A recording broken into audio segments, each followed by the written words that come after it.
Welcome to the Oreaganic podcast. I'm your host, Reagan, mechanical engineer, lifelong athlete, and recovered overachiever, here to empower you to pursue your highest potential and live freely as your happiest, most organic self. Every week, we'll dive into topics ranging from personal growth, mindset hacks, psychology, and a blend of science and spirituality to give you all the tools you need to stop living on autopilot and start creating a life of freedom, meaning, and fulfillment as your most organic self. If you're ready to become the best version of yourself, then let's plant those seeds and grow.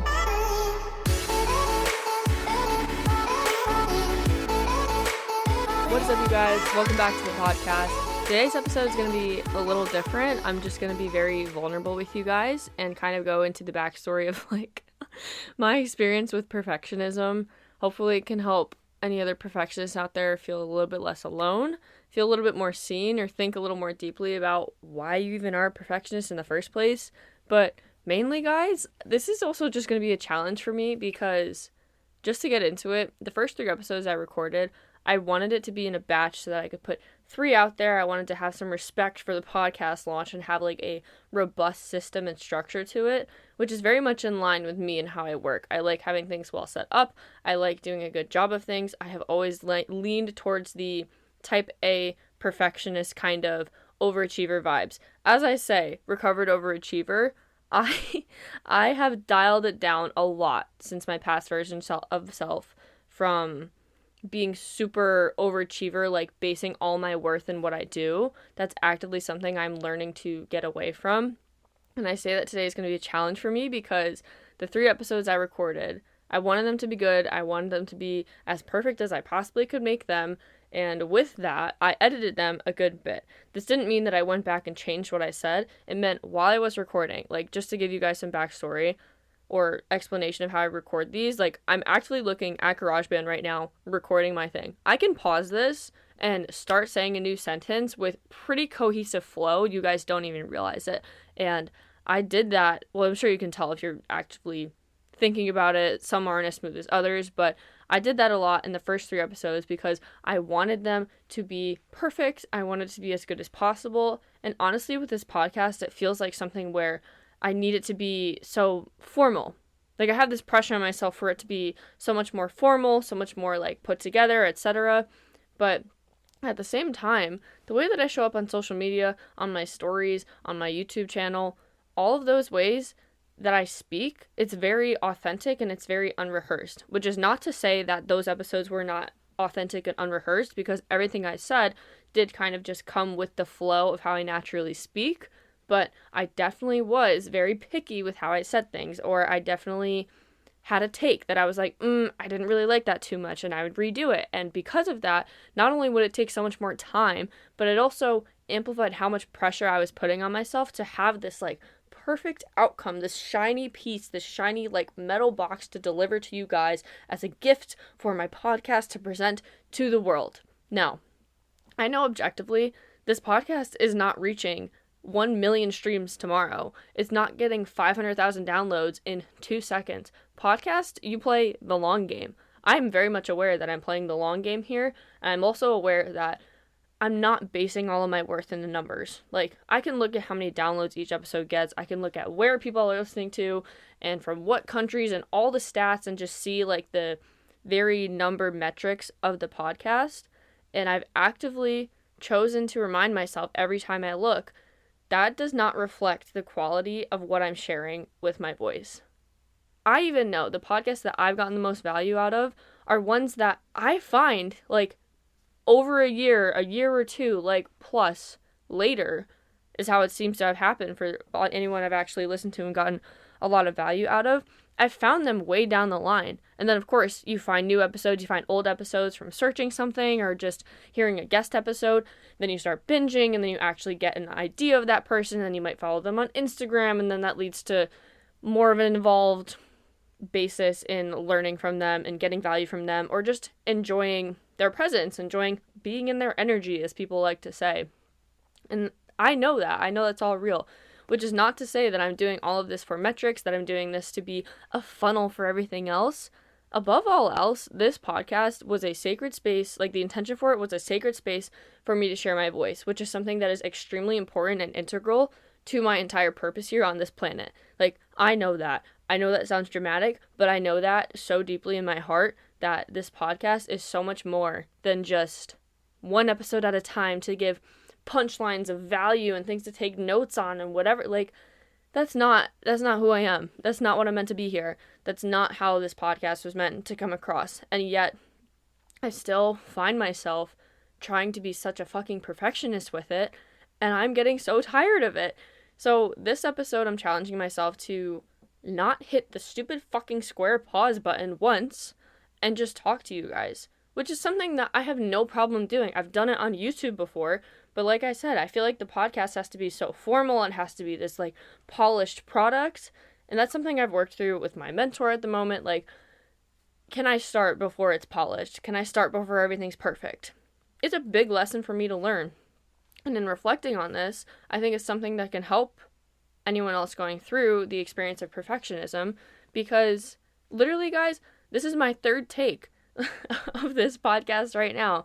I'm in a much better space than I was like an hour and a half ago when I first started, etc., whatever. But the point being, like, I start recording this, I start talking in the other takes about how it's about perfectionism and how I don't want to be a perfectionist anymore, and yet after I record them, I still fucking hate it because I'm being a perfectionist. Like, you see the irony there? I'm trying so hard to not be a perfectionist, and then me not being a perfectionist then makes me say, I fucking hate it. I want to be a perfectionist right now, and just keep recording and trying to tweak things and make it perfect and make sure I say it in a way that's, like, concise. I'm also putting these pressures on myself of, like, you have to have retention. People actually have to care about it. Like, almost this energy of pressure and push of, like, okay, I have to deliver something people are going to care about.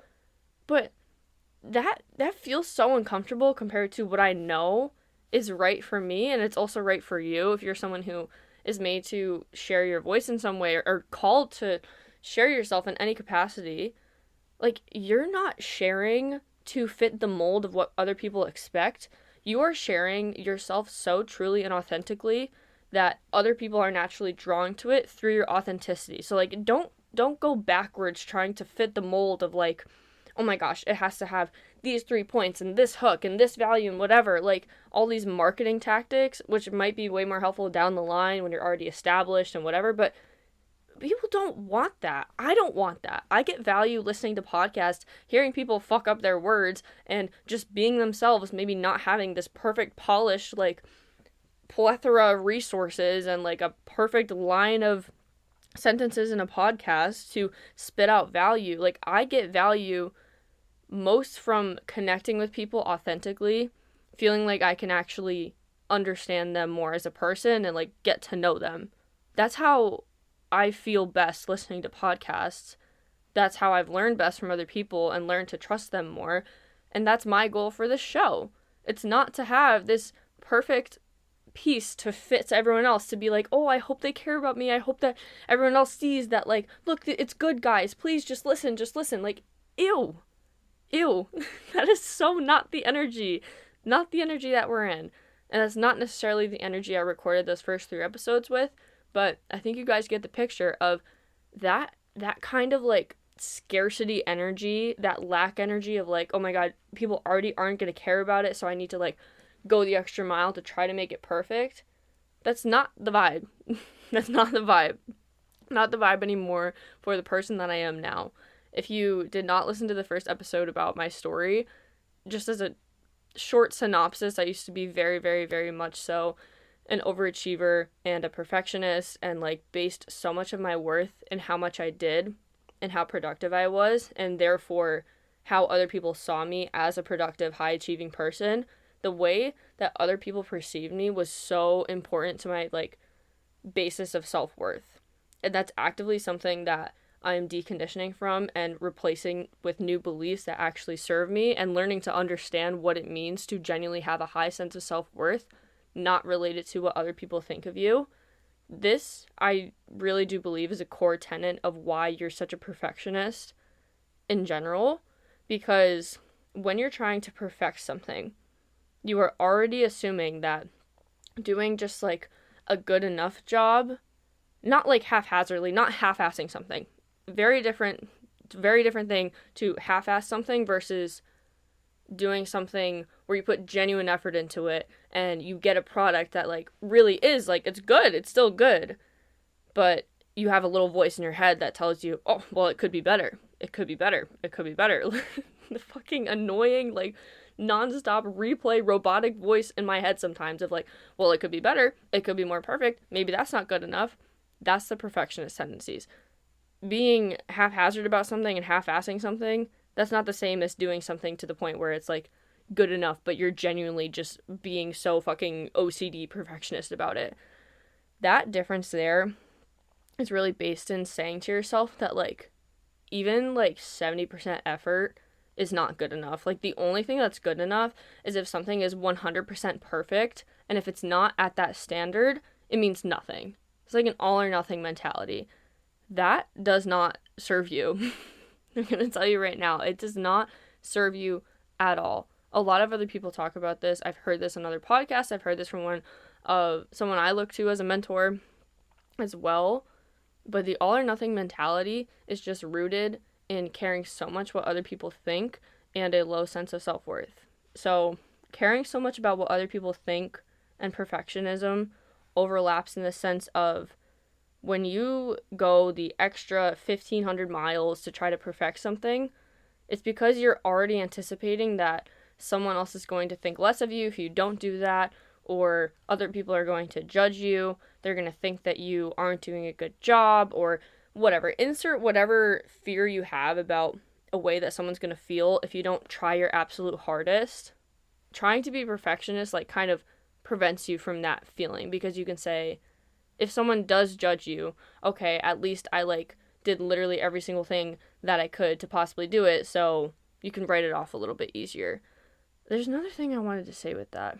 Because perfectionism can also be a way to protect yourself from having to actually take action, which I've definitely experienced, and also related to people judging you. If you don't try to be a perfectionist with something and then put it out into the world knowing that you could have done a little better, and then it kind of flops, or it doesn't do as well as you wanted it to, or just you don't get the result that you wanted, you can at least say, well, that doesn't really mean anything to me because I didn't really try that hard, so I don't really care. It's like a preventative mechanism just to say, like, it doesn't really mean anything, it's not really worth that much because I didn't really try that hard, so who cares? You see how this is tied to what other people think of you? I don't know if I'm doing a good job of explaining that, but this is definitely something I've had to learn kind of the hard way going through just my life, and having struggled with a lower sense of self-worth because I was such a perfectionist, because I was so reliant on basing my worth and my achievements. When you think of someone with like a high self-worth, like I envision someone who genuinely, like, unconditionally loves themselves, accepts all parts of themselves, and knows that they are worthy of experiencing good things, experiencing joy, having good, abundance, happiness, wealth, whatever in your life. Those people, more likely than not, are not going to be perfectionists, because a perfectionist already is telling yourself that, like, you are not good enough unless you are absolutely killing yourself to try to make a perfect product.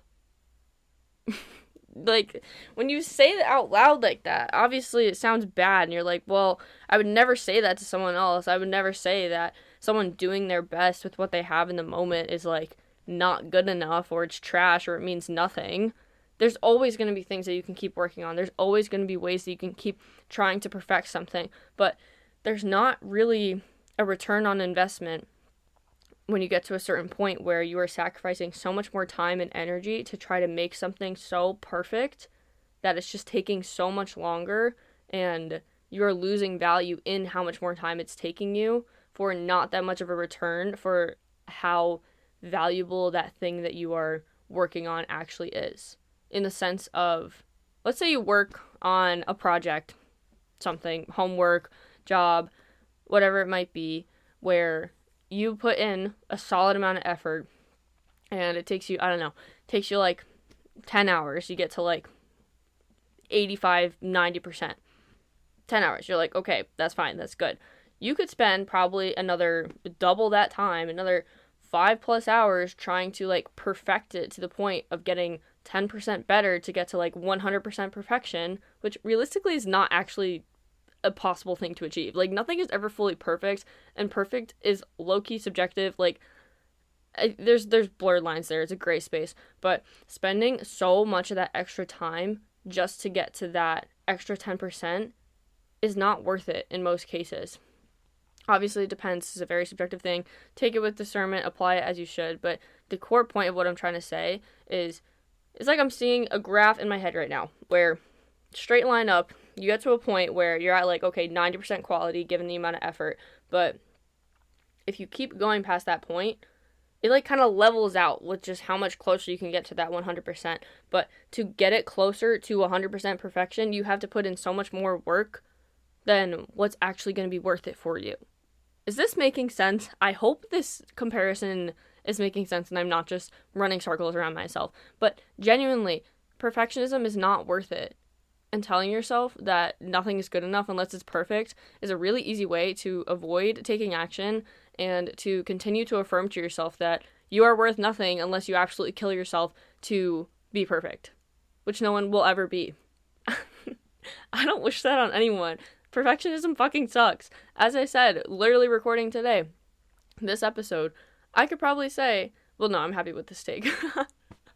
But I could say at the end of my other takes, like, I fucking hate this because I'm being a perfectionist, because everything has to be by this rule book of a standard, this gold standard that truly is just not a realistic achievement or realistic to achieve, and something that is far beyond the scope of what is actually good enough.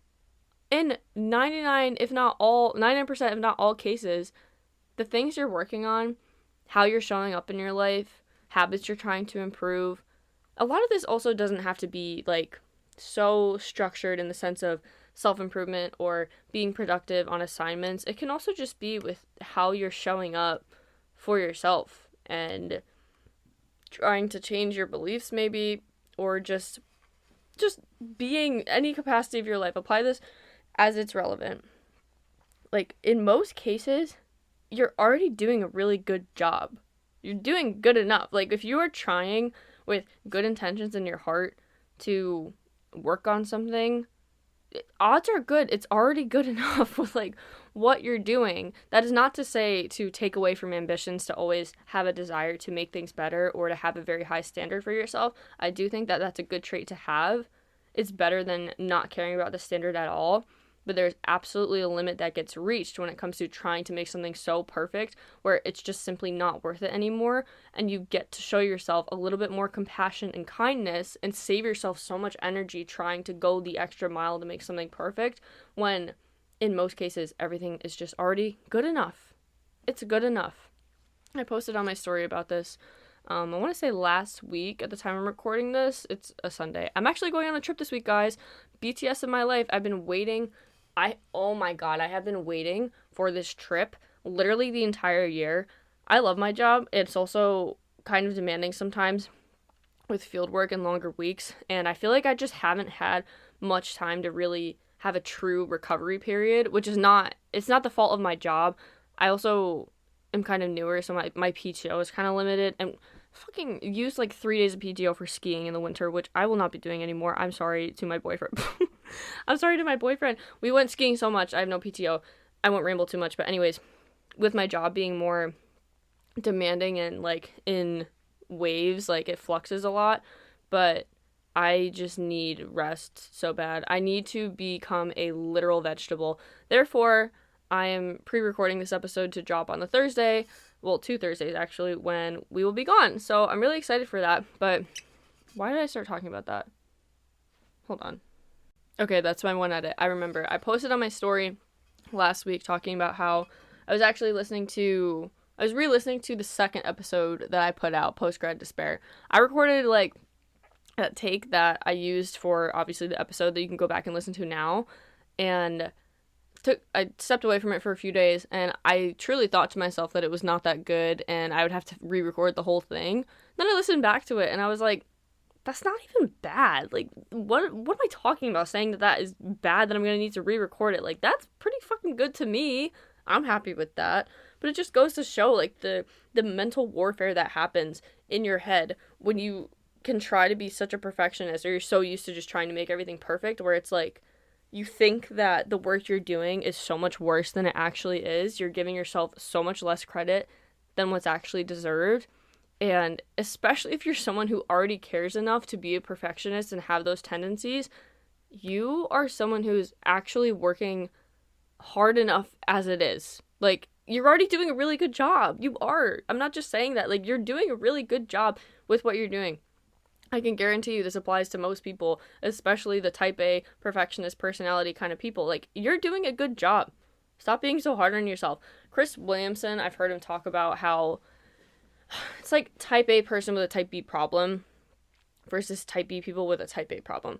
Like, a type B person who, like, has a hard time kind of being more structured or working hard and that kind of thing, and leans more towards the chill vibes, the rest, etc. Those people are often more celebrated in society because it's like, oh, you're working hard, like you're trying to go over these achievements to, like, reach this new level of self and show yourself that you can, I don't know, work harder on things and, like, whatever. It's like it's like the underdog kind of idea of, like, going after something when you might not already have, like, the pre-equipped resources or tendencies to be that kind of person who does so. Those kind of people are often more celebrated. That is a type B person with a type A problem.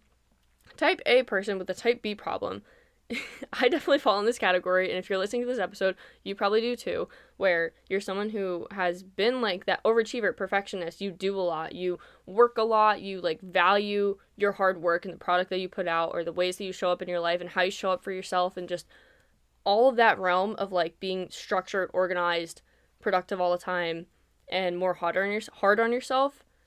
We're the type of people who have the problem of not resting enough, of not showing enough, what am I saying? Of not showing yourself enough, appreciation and having gratitude to yourself for the work you already do.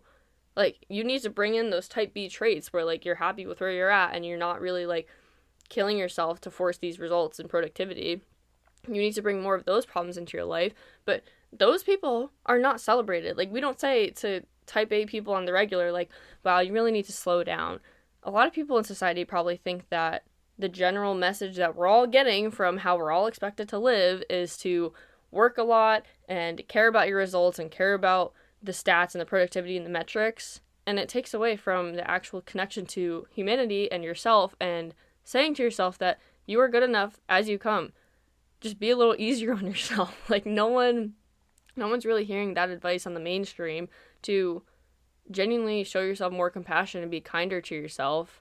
I mean, more people are talking about it now, of course, but truly, just be kinder to yourself. Show yourself more love. Show yourself more compassion. Being a type A person with a type B problem, you're not going to be hearing this stuff as much, like I just said. But that's food for thought.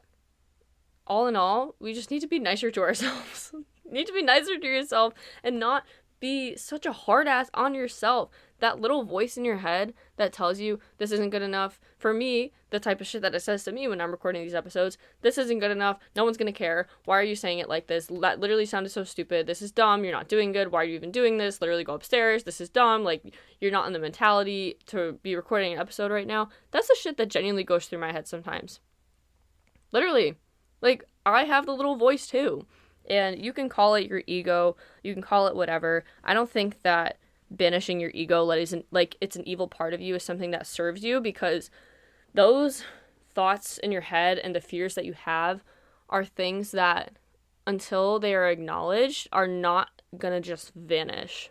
Like, they're not gonna go away. If you try to shove them away and just act like they don't exist, they're just gonna scream louder in your head. If you're a perfectionist or an overachiever or someone who just pushes yourself hard, you've probably experienced this, where, I don't know, if you try to push it down or push it away, like, you'll just keep hearing the thoughts. You'll just keep spiraling.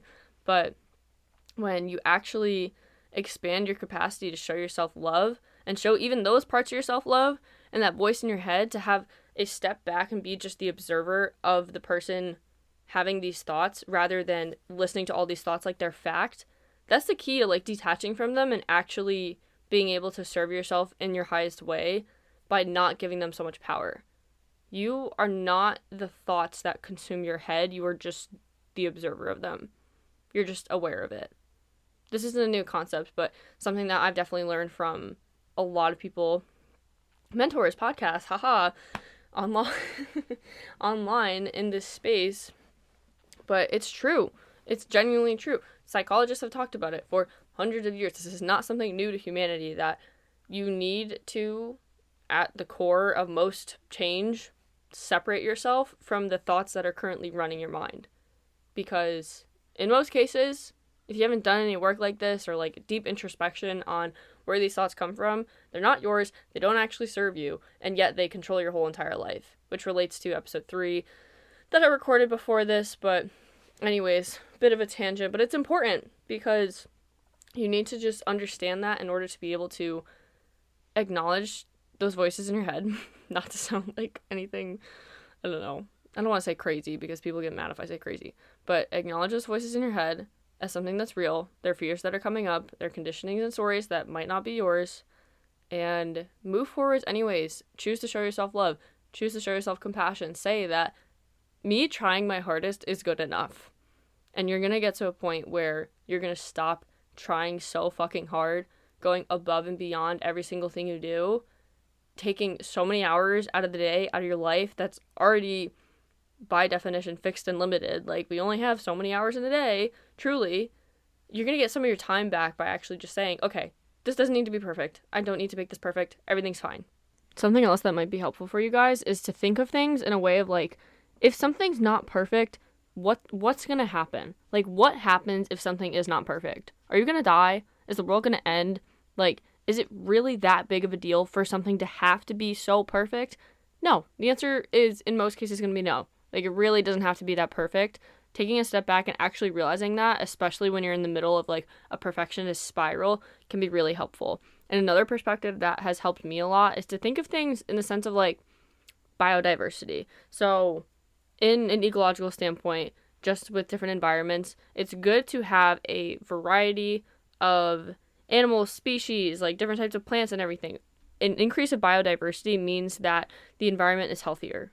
This is relevant for perfectionism because when we try to make everything perfect, like, this world would be so boring if everyone actually did everything perfectly and had no variety to just like the creations that we bring into this world.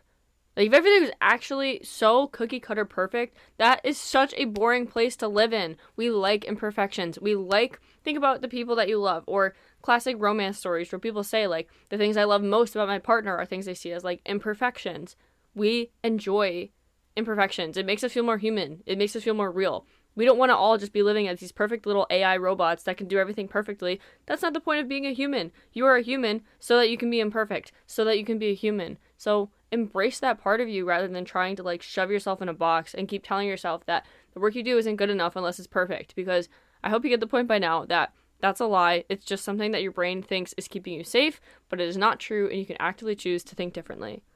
So with that, I hope this episode helps you guys. Let me know what you think. Genuinely DM me, guys. like reach out to me. I want to build a community where it feels like we're connecting here. I don't want to be just standing on a pedestal talking to a bunch of you guys and having you all go, yeah, okay, yay. Like, I want conversations. I want connection, truly community. Like, that's the vibe we're creating here. I'm not someone on a pedestal. I'm just like everyone else. I just have a microphone in front of my face. So let me know what you think of the episode in the comments on Spotify, or DM me. My Instagram is Oreaganic Reagan, just spelled normally, not like the podcast Organic. And with that, go be your most organic selves. When you're listening to this, I'm going to be frolicking about on the mountains. So I'll still be active on social media, but follow me there. Go be your most organic selves, and I will see you in the next one. Thank you so much for tuning into the podcast. If you got something out of today's episode, I would so deeply appreciate if you left a rating and or a review of the show on either Apple or Spotify to help put this podcast in more people's ears. Follow along with me on my socials, which are tagged below, and I will see you in the next one.